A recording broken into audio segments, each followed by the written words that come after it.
The first time my father called me his backup plan, he was crying.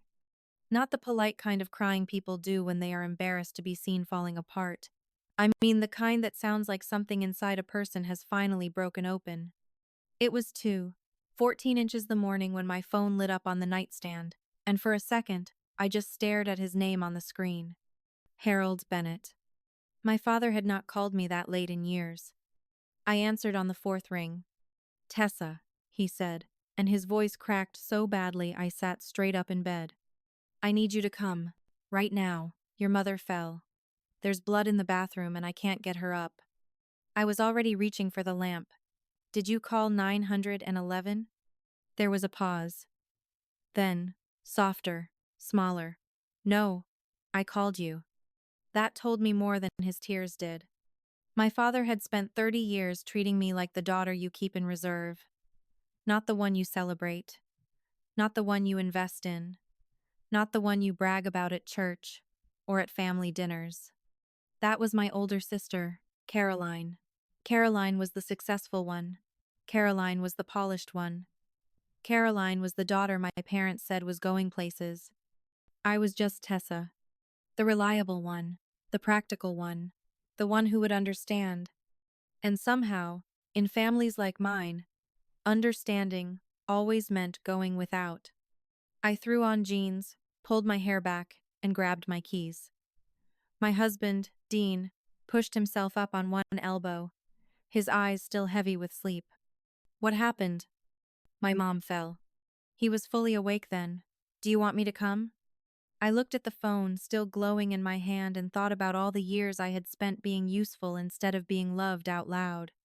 Not yet, I said. Then I headed for the door, with my father's last words following me into the dark. Please hurry. Family helps family.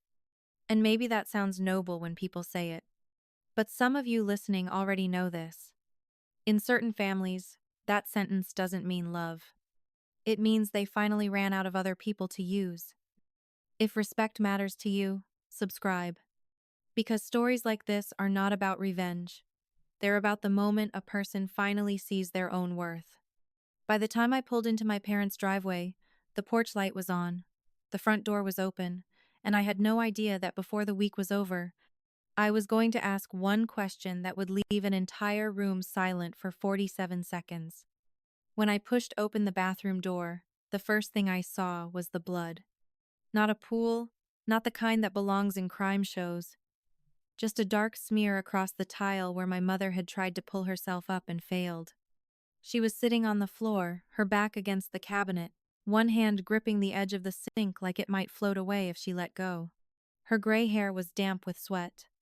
Tessa? She said, blinking like she couldn't quite focus. I'm here, Mom. My father stood a few feet away, frozen in the doorway. For a man who had spent his whole life believing he was the steady one, he looked strangely small in that moment. Don't move, I told her gently, already kneeling beside her. Years of nursing take over before emotion has time to catch up.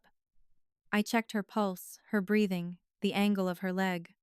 The way her hip had turned slightly inward told me what I needed to know. Broken. Dad, I said quietly, I'm calling an ambulance. He nodded quickly, relieved to be given something to agree with. While we waited, my mother gripped my wrist. You always know what to do, she whispered. The words should have sounded like praise. But they didn't. Because in my family, that sentence had always been followed by something unspoken. You know what to do, so we don't have to worry about you. The ambulance lights flashed against the windows 10 minutes later. Paramedics lifted her carefully onto a stretcher while I answered their questions automatically. Age, medical history, medications. My father followed them out the door, looking 10 years older than he had an hour before. I drove behind the ambulance to the hospital, the red lights blinking like a heartbeat in the darkness ahead of me. Inside the emergency room, everything moved quickly. X-rays confirmed what I already suspected. Hip fracture. Surgery in the morning. But it wasn't until a tall, calm doctor named Dr. Patel pulled me aside that the real problem appeared. Your mother will recover, he said, but I need to talk to you about what happens after. After. It was such a simple word. and somehow I already knew it meant my life was about to change. He glanced toward the waiting area where my father sat, staring at the floor. Your parents shouldn't be living alone anymore. Those words hung in the air between us. And for the first time that night, I thought about my sister. Caroline. The successful one. The daughter my parents had spent 30 years building their hopes around. The daughter they hadn't called tonight. Some of you listening probably already feel where this story is going. And I'm curious, where are you listening from tonight? Drop your city in the comments. I read them more often than you might think. Because stories like this tend to travel farther than we expect. And the next morning, sitting in that hospital waiting room, I was about to learn exactly why my parents hadn't called Caroline first. My mother's surgery lasted 3 hours. Hospitals have a strange way of stretching time. Minutes feel longer there. Conversations feel quieter. Even the lights seem to hum more softly than they do anywhere else. My father and I sat in the waiting room the entire time.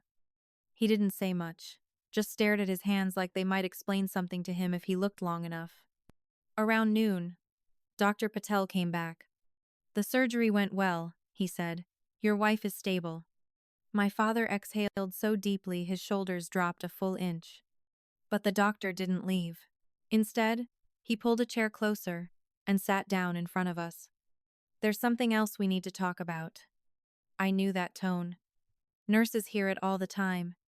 It's the tone doctors use when the medical problem is only half the story. He glanced at a tablet in his hands. During intake, we ran a cognitive screening on your father. My father looked up slowly. What does that mean? Dr. Patel spoke carefully. There are signs of early cognitive decline. Memory lapses, disorientation, confusion under stress. The words landed softly, but they hit hard. My father had always been the strong one in our house. The one who paid the bills, fixed the roof, made the decisions. Now, a stranger in a white coat was gently telling him that part of his mind might already be slipping. Dr. Patel continued. Between your mother's mobility issues and your father's cognitive concerns, it's no longer safe for them to live independently. There it was. The sentence every adult child eventually hears. You'll need to start thinking about full-time support. My father turned toward me then. His eyes were tired. And something else was in them too, something I had never seen before. Dependence. Tessa, he said quietly. I waited.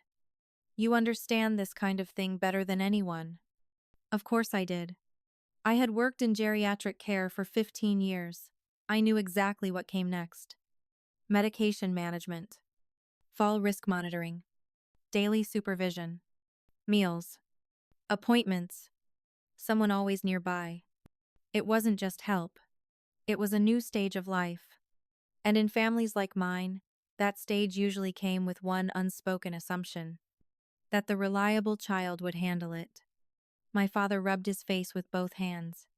We're going to need you, he said. The words sat between us. Not can you help. Not what do you think we should do. Just certainty. As if the decision had already been made somewhere without me in the room. I let a few seconds pass. Then I asked the question that had been sitting quietly in my chest since the night before. Have you called Caroline? The air in that waiting room changed immediately. My father didn't answer. 5 seconds passed. 10. 15. Dr. Patel glanced between us, suddenly realizing he had stepped into something much older than a hospital conversation. Finally, my father spoke. Your sister has a lot going on. There it was. The same explanation I had heard my entire life. Caroline is busy. Caroline has pressure. Caroline has responsibilities. And somehow, that always meant the rest of us were expected to absorb the weight. I leaned back in my chair and studied my father's face. Dad, I said gently, what exactly are you asking me to do? He looked relieved the moment I asked. Coordinate everything, he said quickly. The doctors, the rehab, the medications. Just help us get through this. Just that word again. 30 years of being the daughter who could handle things had trained everyone in my family to believe I didn't need anything in return. But something inside me had shifted during that silent moment. Because this time, I wasn't the only one in the room who needed to be part of the decision. And for the first time in a long time, I wasn't planning to stay quiet about it. That night, I sat at our kitchen table staring at a yellow legal pad. Numbers always calm me down. When life gets messy, numbers are honest. They don't soften the truth. They don't pretend things will magically work out. They just sit there on the page. Dean poured 2 cups of coffee and slid one toward me. "So," he said gently, "what did the doctor say?" I tapped the pen against the paper. "Mom's hip surgery went well." "And the rest of it?" I looked up at him. "They can't live alone anymore." Dean didn't react right away. He just pulled out the chair across from me and sat down slowly. "That serious?" "Yes." I turned the legal pad toward him. I had already started writing. Assisted living, $6,000, $9,000 month. In-home care, $4,000, $8,000 month. Memory care later, $9,000 plus. Dean let out a quiet whistle. "That's a lot." "Yeah." My parents had always been comfortable but not wealthy. A paid-off house, some retirement savings, nothing extravagant. But aging changes the math quickly. And the truth was simple. Eventually, someone would have to step in. Dean leaned back in his chair and studied me. "What did your dad ask you to do?" "Everything." He nodded slowly. That didn't surprise him. Dean had watched my family dynamics for 25 years. He had been there for every holiday dinner where Caroline dominated the conversation, and every quiet drive home afterward when I said nothing at all. "Did he call her?" Dean asked. "No." "Why not?" I looked down at the paper again. "Because apparently she has a lot going on." Dean rubbed the back of his neck. "Of course she does." Neither of us said anything for a moment. Then he asked the question I hadn't wanted to hear. "And what are you thinking of doing?" I stared at the numbers. If I reduced my work hours to help them, we would lose almost $60,000 a year.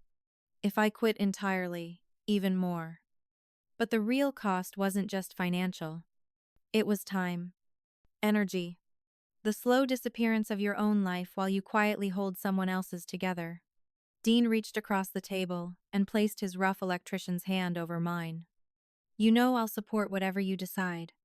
I nodded. "I know. But," he added softly, "you've spent 30 years being the person everyone depends on." I looked up. "Maybe it's time to ask why you're always the only one." His words landed heavier than he probably intended. Because the truth was, I already knew the answer. Families get used to patterns. And once you become the reliable one, people stop asking if it's fair.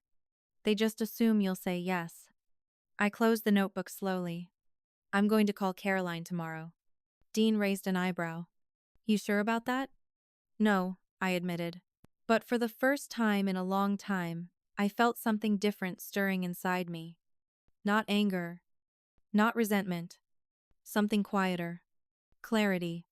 Because if this situation was about to reshape my life, then everyone in my family was going to hear the same truth, not just the parts that were convenient for them. I called Caroline the next morning at 9. She answered on the 6th ring. "Hello?" Her voice sounded thick with sleep. "Caroline, it's Tessa." A pause. Then a long yawn. "What time is it?" 9. Another pause. "Well, good morning to you too," she muttered. For a second I almost laughed. My sister had always lived in a different rhythm than the rest of us. Late mornings, late nights, a life that seemed to move at its own comfortable pace. "Mom fell," I said. That woke her up. "What?" "She broke her hip. Surgery was yesterday." Silence. Not the stunned kind, the calculating kind. "When did this happen?" 2 nights ago." 2 nights? Her voice sharpened. "Why didn't anyone call me?" I leaned against the kitchen counter. "Dad said you were busy." She let out a short breath that sounded suspiciously like relief. "Well, I mean, things have been complicated lately." Complicated. Caroline had always loved that word. So, she continued, how is Mom now? Recovering. But there's something else. What? The doctor says they can't live alone anymore. Another pause. I waited. So, what are they going to do? She asked finally. There it was. Not what are we going to do. What are they going to do? They're going to need help, I said. With what exactly? Everything. Medications, appointments, meals, supervision. The silence stretched. I could almost hear the moment the responsibility landed in her mind, and the moment she quietly stepped around it. Well, she said lightly, you're a nurse. This is kind of your area. I closed my eyes for a second. Caroline, they're our parents. I know that. Then you understand this isn't something one person handles alone. She sighed like I had just asked her to reorganize her entire life. Tess, you're the practical one. You always have been. You're good at this kind of thing. The practical one. My entire childhood had been built on that sentence. Practical meant no college fund. Practical meant a small wedding. Practical meant figuring things out myself. Meanwhile, Caroline had been the dream. The investment. The future. Can you contribute financially? I asked calmly. Her voice tightened immediately. That's not really possible right now. Why? Another pause. Then she laughed. You're not going to like the answer. Try me. I'm in debt. How much? A longer pause. When she spoke again, her voice sounded smaller. 89,000. For a moment, I thought I had misheard her. $89,000? Credit cards, she said quickly. Legal fees after the divorce. Living expenses. Things got messy. The kitchen suddenly felt very quiet. This was the daughter my parents had poured everything into. The successful one. The one worth investing in. Caroline, I said slowly, what happened to the house? The house my parents had helped her buy 15 years earlier. The one they put $50,000 down on. The line went silent. And when she finally spoke again, the answer shifted the entire ground under my feet. I sold it. 3 simple words. But the story behind them was about to change everything I thought I knew about my sister and my family. You sold it? I repeated. Caroline exhaled slowly, the way people do when they know a conversation has just turned into something they didn't want to explain. Yes. When? 3 years ago. 3 years. My parents had spent decades proudly talking about that house. My mother used to tell people, we helped Caroline get started. That home is part of her future. Apparently that future had already come and gone. What happened to the money? I asked. That's really none of your business, Tessa. It becomes my business when you say, you can't help our parents. Silence. I heard something in the background on her end of the phone. A man's voice, muffled, asking something. She covered the receiver for a moment and spoke quietly to him before returning. Look, she said, irritation creeping into her voice. I'm dealing with a lot right now. So are Mom and Dad. You don't understand how complicated my situation is. Then help me understand. She hesitated. For a moment I thought she might hang up. Instead, she laughed again, but this time, the sound had an edge to it. Robert cleaned me out in the divorce. The house was the only thing I had left to sell. And the money from the sale? Gone. Gone where? Tessa, this is starting to sound like an interrogation. It's a conversation about our parents' future. Another long pause stretched across the line. Then she said something that stunned me. You always had it easier, you know. I blinked. Easier? Yes. Her voice grew stronger now, defensive. You married Dean. You built a simple life. No pressure, no expectations. Nobody watching every move you make. I leaned against the counter again, trying to decide if she actually believed what she was saying. Caroline, I said quietly. I worked 2 jobs to pay for nursing school. Exactly, she said quickly. You got to make your own choices. No one expected you to be extraordinary. The words landed like cold water.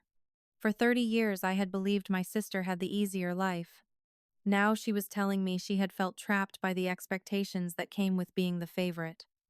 "I'm not asking you to be extraordinary," I said carefully. "I'm asking you to show up. I can't fix this."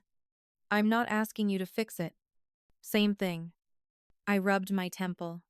Some of you listening have probably had a conversation like this before, where two people grow up in the same house, but somehow live completely different childhoods. Finally, Caroline sighed. "I'll try to visit when I can," she said, "but don't expect me to write checks I don't have." Then the line went dead.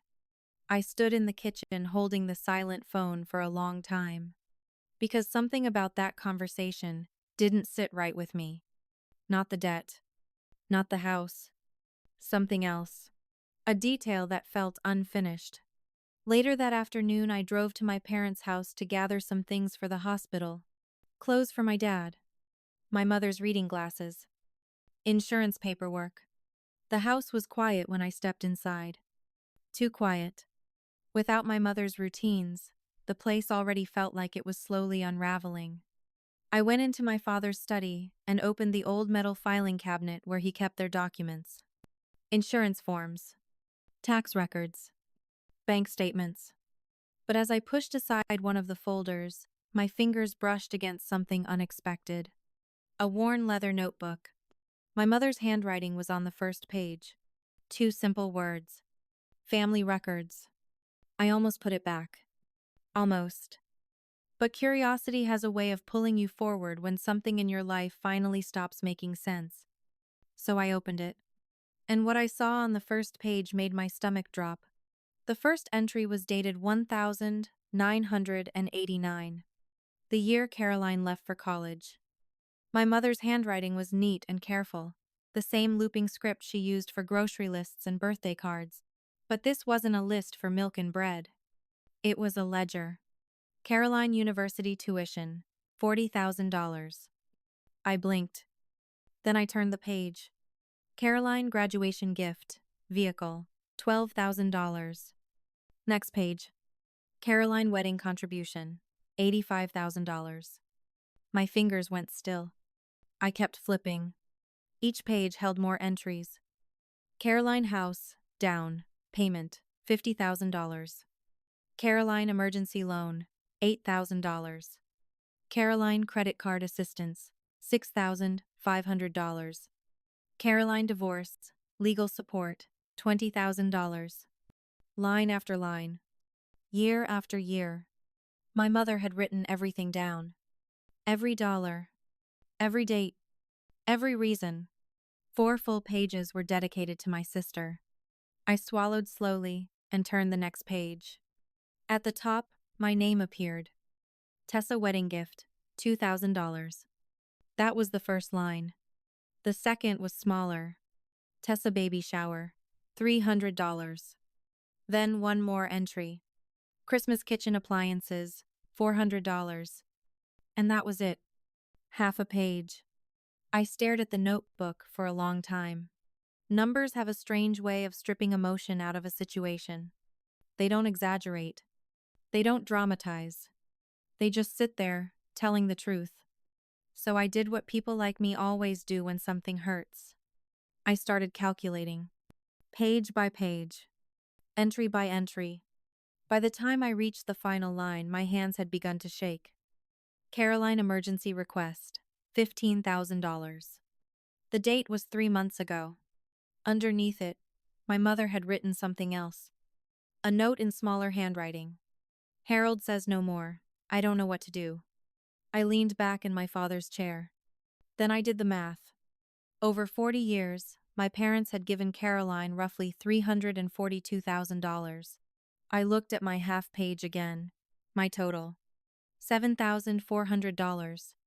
Not $7,000 this year. $7,000 in 40 years. For a moment the room felt strangely quiet. Not angry. Not explosive. Just clear. Because the truth was sitting there in ink that had dried decades ago. And for the first time in my life, the imbalance had numbers attached to it. I took out my phone and photographed every page. Not because I planned to accuse anyone, but because something told me this conversation wasn't finished yet. As I slid the notebook back into the cabinet, another thought occurred to me. If my mother had been tracking every dollar, then she had known. All along. Which meant one of two things was true. Either she had never noticed what those numbers meant, or she had noticed and chosen not to say it out loud. I closed the cabinet slowly. Outside, the late afternoon sun was beginning to drop behind the trees.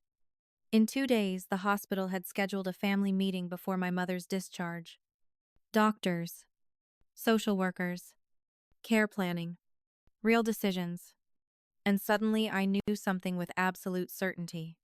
For 30 years, my family had been comfortable pretending things were equal. But numbers have a way of ending that illusion. And this time, I wasn't walking into that room empty-handed. Some of you listening probably already feel the tension building. Because family meetings like that rarely stay polite for long. Especially when the truth has been quietly waiting for 40 years. That night, our kitchen table disappeared under paperwork. Bank statements, insurance documents, copies of the pages I had photographed from my mother's notebook. Dean sat across from me, reading quietly while I organized everything into neat stacks. After a while, he leaned back in his chair. "How much?" he asked.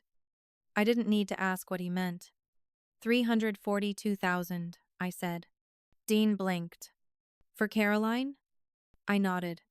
"And you?" 7,400. He let out a slow breath through his nose. "Well," he said after a moment, "that explains a few things." Neither of us spoke for a while. Finally, he tapped one of the bank statements. "How are your parents doing financially now?" "About 127,000 in savings." Dean frowned immediately. "That's not much if they need full-time care." "No," I said quietly, "it isn't." I pulled another sheet closer and wrote the numbers again. Assisted living, $7,000 a month. Professional home care, $4,000, $8,000 a month. Memory care later, $9,000 plus. Dean studied the page. "So best case scenario, maybe a year and a half? 2, if we're careful. After that, the savings would be gone. Medicaid applications, government programs, waiting lists." I had helped dozens of families navigate that system during my nursing career. Now I was staring at the same road for my own parents. Dean tapped the photo of the notebook page again. "They drained their future helping Caroline."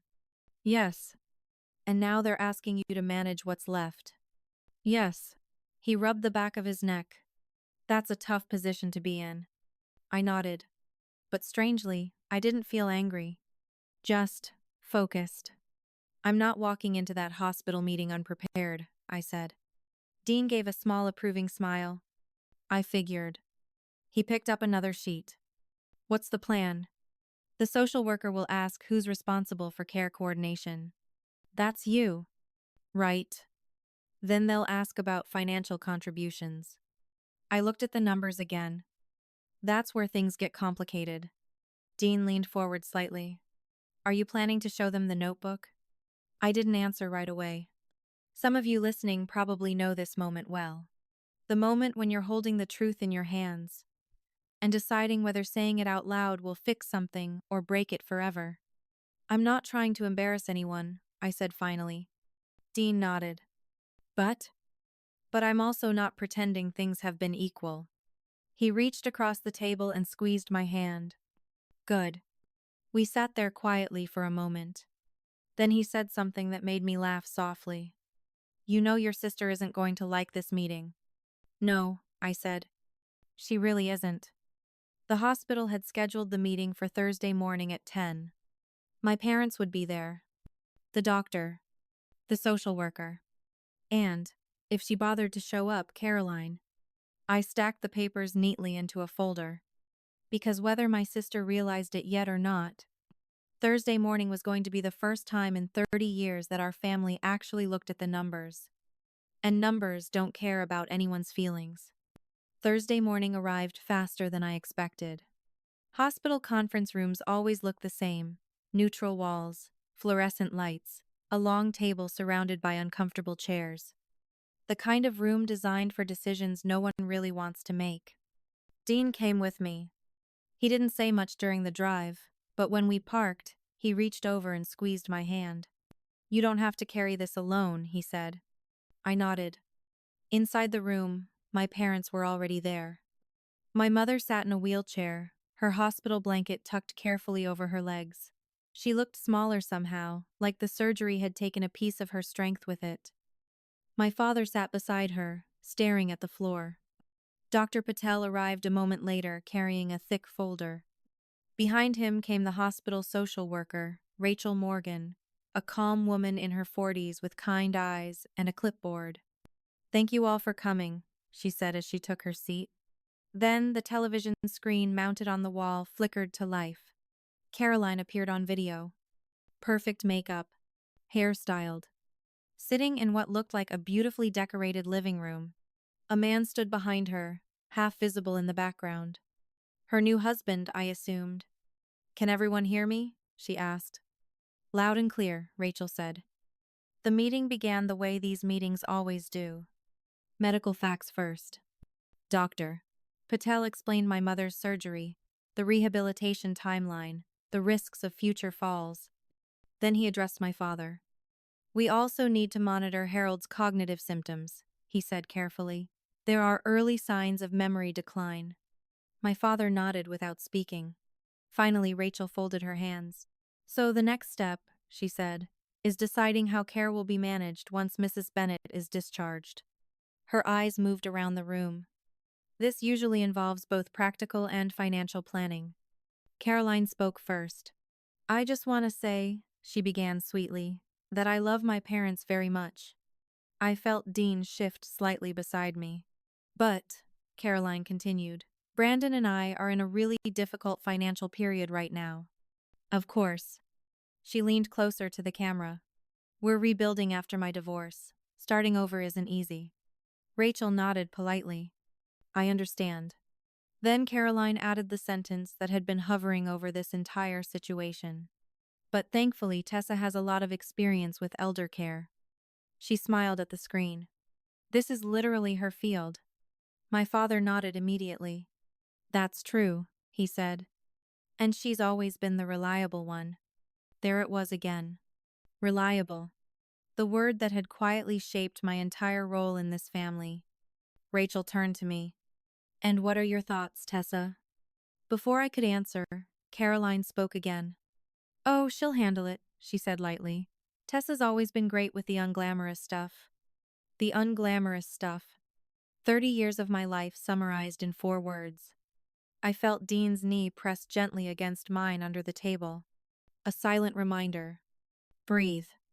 Rachel waited patiently.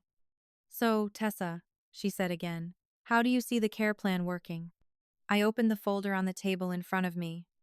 And for the first time in this entire conversation, I spoke. "Before we talk about the future," I said calmly, "I think it might help if everyone understood the past." The room went quiet. Not dramatic quiet. Just the kind where people suddenly realize the conversation isn't going to follow the script they expected. Caroline's smile stiffened on the screen. "What does that mean?" I folded my hands on the table. "It means we should talk about the financial history in this family before deciding who can or can't contribute now." My father shifted uncomfortably in his chair. "That's not necessary," he said quickly. But Rachel, the social worker, looked thoughtful. "Actually," she said gently, "understanding financial patterns can help families make fair decisions." Caroline's expression sharpened. "Are we really doing this right now?" "I'm not trying to embarrass anyone," I said calmly. I opened the folder and slid a sheet of paper toward Rachel. "This is a copy of something I found in my parents' house while gathering insurance paperwork." Rachel glanced down. Her eyebrows lifted slightly. "What is it?" Caroline demanded. "My mother's records," I said. "Records of what?" I looked at my mother. For the first time since the meeting began, she was watching me closely. Her hands were folded in her lap. She didn't speak. So I continued. "Every financial gift she's given to her children since 1985. Caroline laughed. You're joking. I shook my head. No. Rachel turned a few pages slowly. The room was silent except for the soft rustle of paper. Finally, she looked up. These appear to be very detailed. They are. Caroline leaned closer to her camera. Tessa, what exactly are you trying to prove? Nothing, I said quietly. I'm just sharing information. I lifted the top page. My parents paid $40,000 for Caroline's college tuition. Caroline's smile disappeared. Okay. $12,000 for her graduation car. Lots of parents buy their kids cars. $85,000 for her wedding. Caroline's jaw tightened. Where are you going with this? $50,000 for the down payment on her first house. My father stared at the table. My mother's eyes filled with tears. But I kept my voice calm. Over the past decade, there were also several emergency loans. Rachel flipped another page. How much? She asked quietly. $155,000. The air in the room changed. Even the fluorescent lights seemed louder. Rachel did a quick calculation. So the total is about $342,000, I finished. Caroline's face flushed red on the screen. That's ridiculous. It's written in Mom's handwriting. That doesn't make it accurate. My mother finally spoke. I wrote every entry myself. Her voice was thin but steady. It's correct. No one moved. Caroline looked stunned. For the first time in the entire meeting, she had no immediate response. Rachel glanced down at the next page. And Tessa? She asked softly. I turned the page. My section. The sheet was almost empty. $7,400, I said. 40 years. $7,400. No one spoke. Not my father. Not Caroline. Not even Rachel. Because sometimes numbers say things people have spent decades avoiding. And in that moment, every person in that room finally understood why this conversation was no longer going to be simple. For a moment, no one in the room moved. Caroline was the first to recover. Oh my God, she said, shaking her head at the screen. You actually brought a financial ledger to a hospital meeting? Her laugh sounded sharp. Tessa, that's honestly unbelievable. I didn't raise my voice. I didn't bring it to attack you. Then what? She snapped. To embarrass me? Rachel Morgan gently lifted a hand. Let's keep the conversation respectful. Caroline leaned back in her chair, crossing her arms. Fine, but this is ridiculous. I slid the final page of the records across the table. I'm not trying to shame anyone, I said. I'm explaining context. My father finally spoke. We helped Caroline because she needed it. I nodded slowly. Yes, that's exactly the point. Caroline scoffed. Right, because apparently I'm the villain now. You're not a villain, I said calmly. But the story everyone has been telling for 30 years isn't accurate either. Rachel glanced between us carefully. Tessa, she said, what are you hoping this conversation will lead to? I folded my hands. Clarity. Then I looked directly at the screen. Caroline, you said earlier that you can't contribute financially. She said nothing. But now, everyone in this room understands something important. I tapped the paper lightly. Our parents already contributed. The room went still again. Not angry stillness, just the quiet realization of a truth that had been hiding in plain sight. Caroline rubbed her temple. That money is ancient history. Is it? Yes. Because it's the same savings account that's now supposed to fund their care. She didn't answer.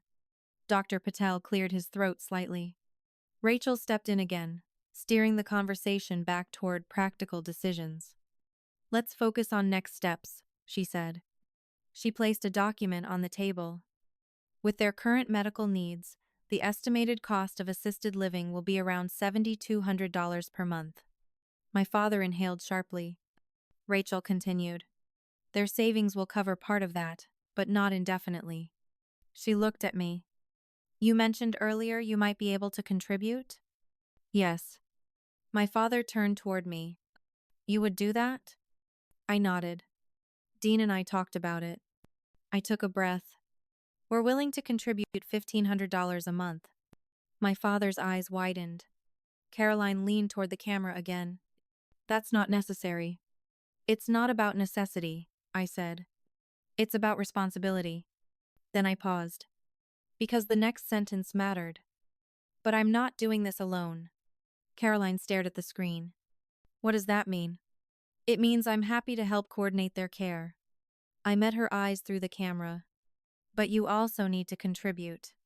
Her expression hardened. I already told you I can't. You said you're $89,000 in credit card debt. Yes. Then you can find $200 a month. She blinked. That's not the same thing. No, I agreed. It isn't. Because $200 wasn't really about money. It was about something much older than that. Showing up. Rachel leaned forward slightly. Caroline, she said gently, even a small contribution can help create a balanced plan. Caroline's jaw tightened. Behind her, the man in the background, Brandon, leaned down and whispered something in her ear. She looked away from the camera for a moment. Then she sighed. I'll see what I can do. It wasn't a promise, but it wasn't a refusal either. And strangely, that small shift felt like the first crack in a pattern that had been solid for 30 years. But the real shock of that meeting was still waiting. For a moment, it seemed like the meeting might finally calm down. Rachel began writing notes on her clipboard. Okay, she said, so we have a potential financial framework forming. That's a good start. But Caroline wasn't finished. You could see it on her face. The tight smile. The way her fingers tapped against the table. Finally, she leaned forward toward the camera again. You know what's interesting about all this? She said. No one answered. She looked directly at me. Tessa is acting like she's been the devoted daughter all these years. I frowned slightly. What does that mean? Caroline lifted her eyebrows. Should we talk about last Thanksgiving? My father looked confused. What about it? Caroline crossed her arms. Tessa didn't even show up. The room went still again. Rachel glanced up from her clipboard. Caroline continued. Or Christmas. She laughed softly. She's been distancing herself from this family for years. I didn't interrupt. I let her finish. And now suddenly she's the hero stepping in to save the day, Caroline said. The accusation hung in the air. My father looked at me. Tessa, you didn't come to Thanksgiving? I took a slow breath. Then I answered calmly. I wasn't invited. Caroline scoffed. That's ridiculous. You hosted Thanksgiving last year. Yes. And I never received an invitation. Caroline waved a dismissive hand. Everyone knew they were welcome. Did they? A voice came from the television screen. Soft, but clear. Actually, said Aunt Margaret. She had been silently watching the meeting through another video window I hadn't noticed before. I asked about Tessa that day. Caroline's head snapped toward the screen. What? Aunt Margaret adjusted her glasses. I remember asking where she was. She looked directly at Caroline. And you said she had other plans. Caroline blinked. Well, that's how I remembered it. My mother turned slowly toward the screen. You told me she was working, she said quietly. I assumed she couldn't come. I shook my head gently. I wasn't working. The room fell silent again. I was home, I said, waiting for a call that never came. Caroline's mouth opened slightly, then closed. For the first time since the meeting began. She didn't have an answer. Rachel stopped writing entirely now. Because something important had just happened. Caroline had tried to change the story. To make me look like the distant daughter. Instead, she had accidentally revealed something else. That I hadn't been absent. I had been excluded. And the moment the truth settled into the room, everything shifted. Not loudly. Not dramatically. Just quietly. Like a long-standing illusion finally cracking. I stood up slowly and stretched my back. Not to make a scene. Just to breathe. Then I looked around the room. At my parents. At the doctor. At the social worker. At the sister who had spent 30 years standing in the spotlight. And I said something that changed the direction of the entire meeting. Let me explain exactly what I'm willing to do. I rested my hands on the back of the chair for a moment before speaking. Not because I was nervous, because I wanted to be clear. For the record, I said calmly, I'm not refusing to help. My father's shoulders relaxed a little when he heard that. But I am setting boundaries. Rachel nodded slightly, encouraging me to continue. I'm willing to coordinate mom and dad's care, I said. I have 15 years of experience in geriatric nursing. I know how the system works, and I can help them navigate it. Dr. Patel gave a small, approving nod. I'll also visit regularly, I continued. Twice a week, at least. I'll help manage medications, communicate with doctors, and make sure they're safe. My mother's eyes filled with tears. But I wasn't finished. Dean and I will contribute $1,500 a month toward their care. My father looked up quickly. You would do that? Yes. I let the words sit in the air for a second. But there are 3 things I will not do. Now the room was completely silent. I will not quit my job. I will not move my parents into my home. And I will not pretend this situation is fair if I'm the only one contributing. Caroline stared at the camera. That sounds like a speech. It's a boundary. She leaned forward slightly. You're acting like I've done nothing. You said you couldn't help. I said I'm struggling financially. And I believe you. That surprised her. But I continued. Which is why I'm not asking for equal contributions. Rachel looked up again, interested. I'm asking for participation. Caroline frowned. What does that mean exactly? It means you contribute what you can. How much?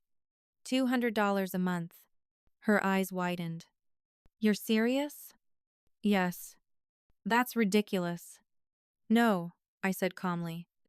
What's ridiculous is 30 years of pretending everything was balanced when it wasn't. My father lowered his head. My mother wiped her eyes. Caroline looked like she was about to argue again.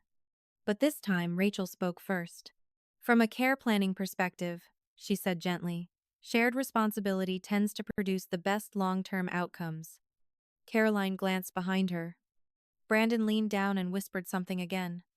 She looked irritated, then tired. Finally, she sighed. I'll see what I can do.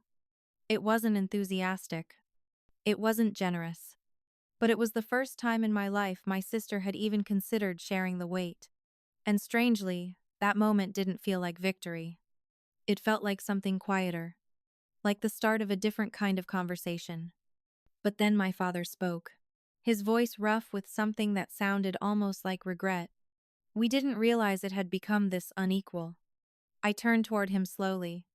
Yes, I said softly. You did. My father stared at the table after I said it. You did. The words weren't angry. They were simply true. For 30 years, my parents had watched the same pattern unfold. They had written the checks, signed the loans, covered the emergencies. And somewhere along the way, they had convinced themselves it was normal. My mother's voice trembled beside me. I thought you were stronger, Tessa. I looked at her. The woman who had packed my school lunches, the woman who had written every number in that notebook. You thought I didn't need you, I said quietly. Tears slid down her cheeks. Yes. My father rubbed his hands together slowly. We helped Caroline because she always needed more. And you helped me less, I said, because you believed I'd be fine. Neither of them argued. Because that was the truth. Sometimes families don't mistreat the quiet child out of cruelty. Sometimes they do it out of assumption. The assumption that the strong one will survive without support. Rachel finally spoke again. I think we've reached a workable starting plan. She summarized quickly. Assisted living facility. Estimated cost $7,200 per month. Parents' savings, about $4,500 monthly coverage. My contribution, $1,500. Remaining gap, $1,200. Rachel looked toward the screen. Caroline, if you contribute even a portion of that remaining amount, It stabilizes the plan significantly. Caroline looked exhausted now.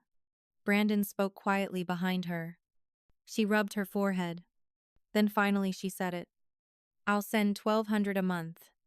Everyone in the room looked up. You will? My father asked. Yes. Her voice sounded flat, almost resigned. It's not easy, but Brandon and I can adjust some things. Rachel wrote it down immediately. That would fully cover the monthly care plan. My father leaned back in his chair slowly, relief washing over his face. My mother wiped her eyes again. But something unexpected happened inside me. I didn't feel triumph. I didn't feel satisfaction. I felt calm. Because for the first time in 30 years, the weight in my family had been distributed differently. Not perfectly, not magically, but differently. Rachel closed her folder. I'll send a written summary of this agreement to everyone. Dr. Patel stood and shook my father's hand. Then one by one, the meeting began to dissolve. Aunt Margaret's video window blinked off. Then Aunt Linda's. Finally, the screen with Caroline went dark. She didn't say goodbye. The room felt strangely quiet afterward. My father sat there for a long time before speaking again. I should have seen you, he said quietly. The sentence landed softly. 30 years late. But real. Some of you listening probably know how complicated moments like that feel. Because when someone finally says the thing you needed to hear, it doesn't erase the past. But it does change the future a little. Dean squeezed my shoulder gently. And as we walked out of that hospital conference room, I realized something important. The meeting had ended. But the real aftermath was only beginning. And it was about to reveal something none of us had expected about Caroline. 1 week after the hospital meeting, the plan started becoming real. My mother was transferred to a rehabilitation center about 20 minutes from my house. The physical therapists there were confident she would walk again with a cane, maybe even without one if she kept up with the exercises. My father, meanwhile, moved temporarily into my Aunt Linda's guest room. She insisted, he told me on the phone one evening, said I needed a few quiet weeks to think. I suspected Aunt Linda needed time to think too. Family secrets tend to ripple outward once they're spoken out loud. In the meantime, I spent hours coordinating details. Medication lists, insurance approvals, touring assisted living facilities that could eventually house both my parents together. After several visits, I found one that felt right. A quiet community with gardens, walking paths, and a memory care wing for later if my father's cognitive decline progressed. The cost came to almost exactly what Rachel had estimated. $7,200 a month. With the new contribution plan in place, it worked on paper. My parents' savings covered most of it. Dean and I transferred our first $1,500 at the end of the week. 2 days later, I received a bank notification. Caroline had sent her first payment, $1,200. I stared at the screen longer than I expected. For 30 years, my sister had never shared responsibility in any meaningful way. Now she had. Not with a speech, not with an apology, just a quiet transfer. Later that night, my phone buzzed again. A message from her. Payment sent. Brandon helped me reorganize some things. I'll try to visit next month. That was it. No explanation. No reference to the meeting. Just a small step forward. And strangely, that felt like enough for now. About 3 weeks later, my father called again. This time it wasn't in the middle of the night. It was late afternoon, while I was finishing paperwork at the clinic. Tessa, he said, do you have a minute? Of course. His voice sounded calmer than it had in months. I've been thinking about what happened at the hospital. I leaned back in my chair. Yeah? There was a long pause. You were right. Those 3 words came out slowly, like he had practiced them before dialing my number. I should have seen the difference, he continued. The money, the attention, the way things balanced between you and your sister. I didn't interrupt. For years I told myself it was temporary, he said. That Caroline just needed more help getting started. He sighed quietly. But temporary turned into decades. Outside my office window, The late afternoon sun was dropping behind the trees. I didn't want to look too closely, he admitted. Why not? I asked gently. Because if I did, I'd have to admit we treated you differently. His voice cracked slightly. And you didn't deserve that. For a moment, neither of us spoke. 30 years of silence doesn't disappear in a single conversation. But something in his voice felt real. Not defensive. Not dismissive. Just honest. Dad, I said quietly, I wasn't asking for equal money. I know that now. What I needed was to feel like you saw me. Another long pause followed. Then he said something I had never heard from him before. I see you now. The words landed softly. Too late to change the past, but not too late to matter. I'm proud of the life you built, he added. You did it without the help we gave your sister. I smiled faintly at the desk. Well, I said, turns out being the practical one wasn't such a bad thing. He chuckled quietly. No, he said, it wasn't. For the first time in a long while, the conversation between us didn't feel like a responsibility. It felt like something new, a beginning we probably should have had decades earlier. A month after the hospital meeting, I visited my mother at the assisted living community. She had been moved there the week before, sharing a small 2-bedroom suite with my father. The room overlooked a quiet garden where a few residents sat watching birds gather around a feeder. When I walked in, she was by the window. Tessa, she said, smiling softly, sit with me for a moment. I pulled a chair beside her. For a while, we just watched the birds. Then she spoke again. Your father showed me the notebook. I knew exactly which one she meant. The records? Yes. Her fingers twisted lightly in her lap. I always thought writing those numbers down meant I was being responsible, she said, like I was keeping track of things. You were, I said gently. But I never stopped to look at what they added up to. She turned toward me, her eyes clearer than they had been since the surgery. I told myself Caroline needed help more than you did, she continued. She was always asking, always struggling. And I wasn't. No, she whispered. You were steady. She reached for my hand. I convinced myself steady meant safe. Her grip tightened slightly. But steady doesn't mean someone doesn't need love. For a moment, the room was quiet, except for the birds outside. I'm sorry, Tessa, she said softly. I didn't rush to answer. Some apologies take time to land. But I squeezed her hand back. I know. 6 months passed. Life didn't become perfect, but it became steady. My parents settled into the assisted living community. My mother's hip healed well, and she slowly returned to her daily routines. My father had good days and difficult ones, but the staff kept a close eye on him. The place suited them better than I expected.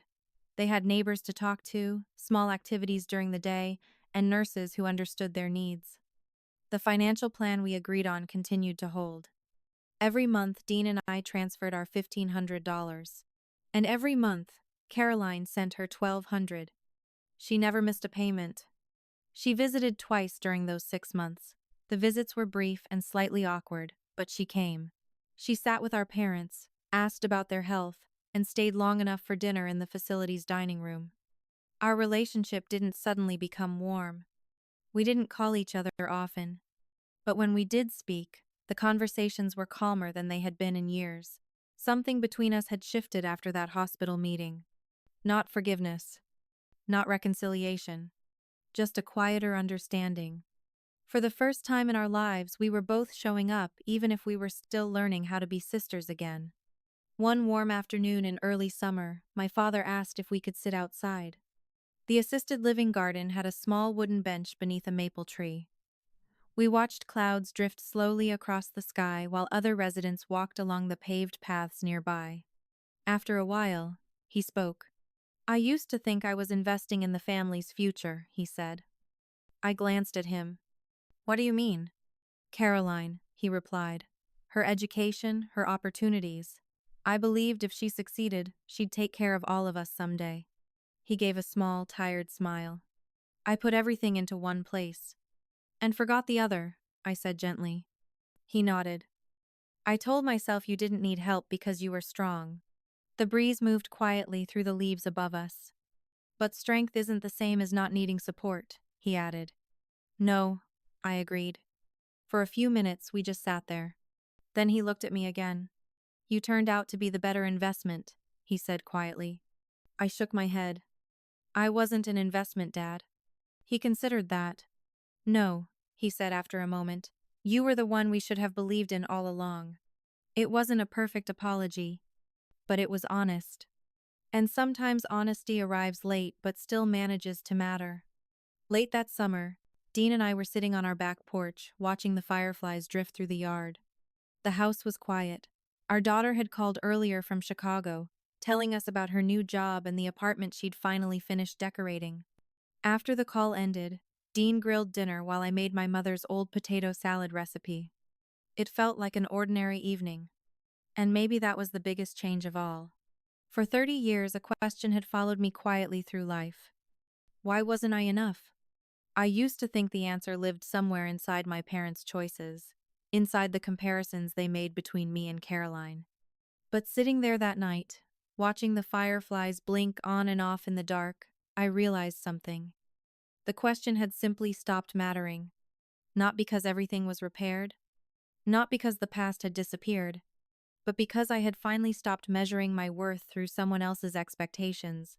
My parents were safe. Caroline was contributing in her own imperfect way.